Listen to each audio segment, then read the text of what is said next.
ideology. I will be with my people. I will go up to that mountain. I will be safe there. We don't want to be like the son of Noah either. And we don't want to be the person who did his best to bring weakness into the Muslim army, Abdullah bin Ubay bin Salul, who was looking for a chance to say any word and make any move to make the Muslim community weaker. How? He makes some words, some ideas, and he withdrew with 300 people of his team when the Muslim needed numbers and quality. The number used to be there, but no quality. We don't want to be someone like that, who always want to divide the Muslims using anything, even the great sha'air of Allah subhanahu wa ta'ala. We don't want to be like that person either. And also, we don't want to be the person who tried to talk about the ugliest thing that you can accuse a woman with, to the noblest family of the Prophet Muhammad alayhi salatu wasalam, by lying that she did something immoral. Talking about our social problems. It can start with the Hilal of Ramadan. What the Mufti said, why did he do that? And other things. And we know we can all say this, but in the end of the day, it is all about لَعَلَّكُمْ تَتَّقُونَ. And we need to fear Allah when things go wrong. And when it goes wrong, it is not wrong until we put fuel in it. As we know in Islam, it is our responsibility. If we know people whose good are more than their bad, we have to remember, in the eyes of Allah subhanahu wa ta'ala, their bad deeds will drown in the ocean of their good deeds. And all we need to do then, I will save my tongue. I don't want to start Ramadan with fight. If I really want to fight, we can see all the wolves of the world are having a bite from the Muslim body today. We know where the fight is. And the lower thing really we could do then is to pick up on my Muslim brother who is looking for Allah, or my Muslim sister who is looking for Allah but got it wrong. So when we talk about Ramadan, we remember it is again working together for building our community. The final victory we have been promised that it will be for the righteous people.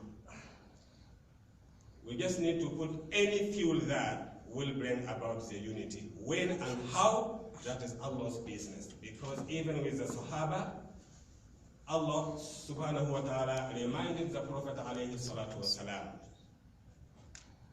that it is not due to your effort they have been united. It is a blessing from Allah subhanahu wa ta'ala.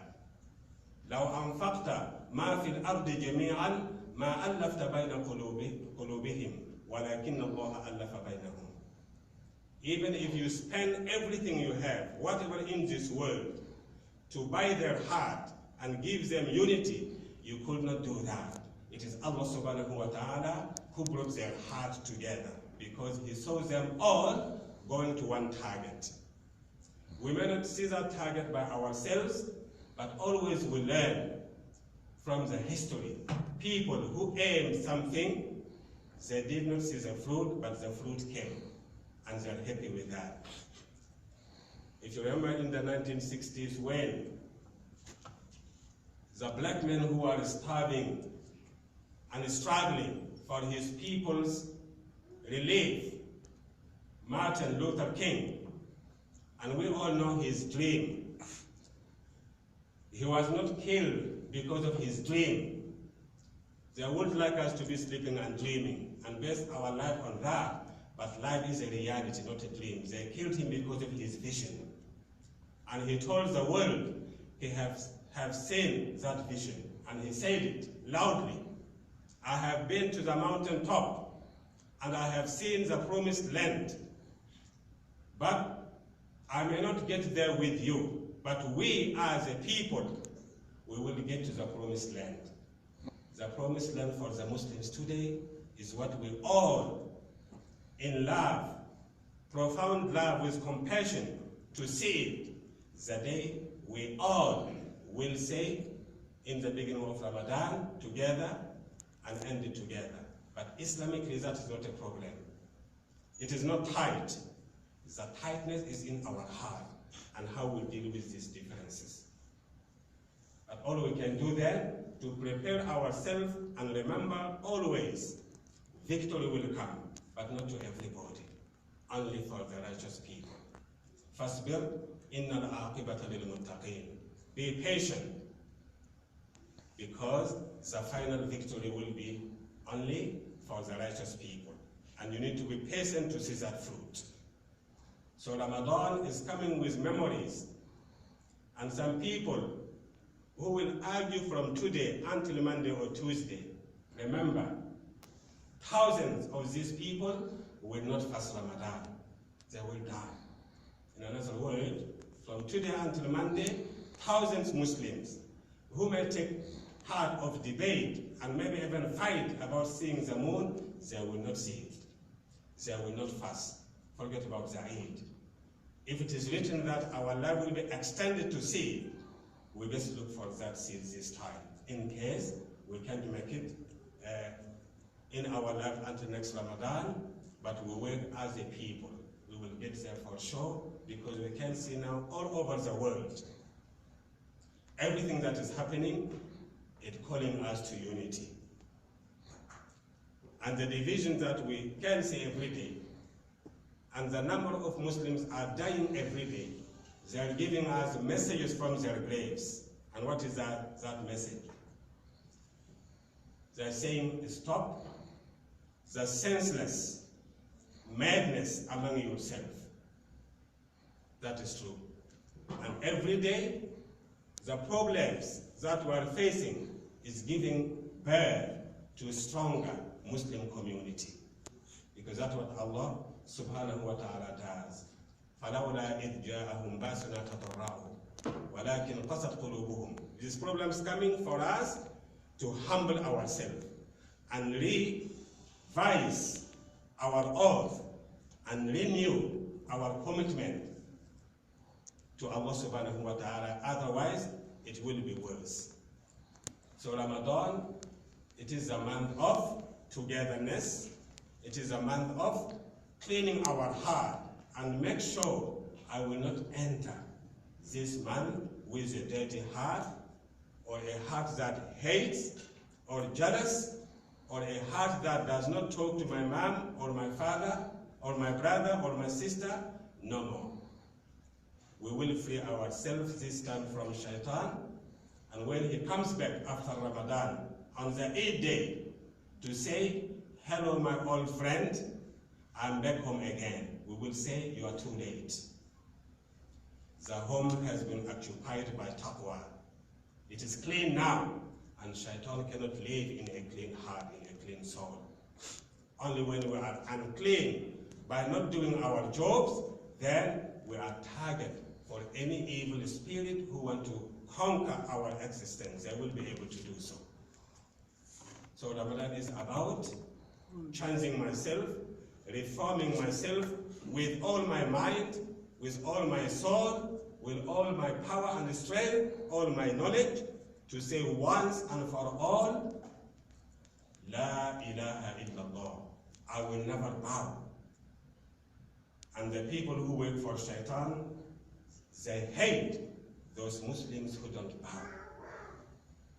And no wonder why one of them was saying, our enemy, not communism, our enemy is a fundamental Islam. The Muslims who don't want to change and move with the wickedness of time, they will call it fundamentalist. No harm. If that means for me to remain on the path of the nature, I will stay there. Because once we go out of the nature, we set up death for ourselves. Just like any system goes against the law. When we go against the traffic, we set up death for ourselves. So Ramadan is coming for us to remember, as we said in the beginning, there are times that Allah made for us. Inna li rabbikum fi ayyami dahrikum nafahat ala fata'arradu laha. A hadith saying that in your lifetime, there are waves of goodness. Spiritually, expose yourself to these type of places and times, and Ramadan is one. And if you look after this month properly, inshallah, in the end we will say, oh Allah, maybe we didn't start together because of Islam and because of you, not for our own self-interest, not to divide the people, but because of the system that we are facing and too much knowledge. Forgive us and accept all our fasting. So we pray to Allah subhanahu wa ta'ala to extend our life for a few more days. And after that, we will go to Him willingly. And this is one of the things we say for the sick people right now. They are saying, oh Allah, please extend my life until Ramadan, then I will come to you willingly. If I die while I'm fasting, no problem. But Ramadan telling us to remember, it is a faculty that we should not leave without getting a certificate of taqwa. So once we go into it, we remember that I made it for a purpose, and with this shahada, we may be proud to meet Allah subhanahu wa ta'ala. So I will say in advance, Ramadan Mubarak, and I extend my thanks to Brother Magid from the Saudi Embassy who organized this, because we never know what will be the turning point of my life. Maybe because I heard something tonight from someone, or maybe because I met somebody, and Allah using people for His word. If you remember in the Battle of Badr, the number of Muslims were few, but they did what they are told to do. And then Allah said to them, فَلَمْ تَقْتُلُوهُمْ وَلَكِنَّ اللَّهَ قَتَلَهُمْ وَمَا رَمَيْتَ إِذْ رَمَيْتَ وَلَكِنَّ اللَّهَ رَمَى وَلِيُبْلِيَ الْمُؤْمِنِينَ مِنْهُ بَلَاءً حَسَنًا. You didn't kill anyone. You didn't shoot. Allah was doing the job as using you. But it was a test for you. Will you do it or not? We say yes, we will do it inshallah when Ramadan comes. And the minimum thing to do is to do our duty. And that is the lowest part of goodness. To do all our duties, that is the lowest part of goodness in our life. And others go even further. سبحانك اللهم وبحمدك أشهد أن لا إله إلا أنت أستغفرك وأتوب إليك وآخر دعوانا الحمد لله رب العالمين.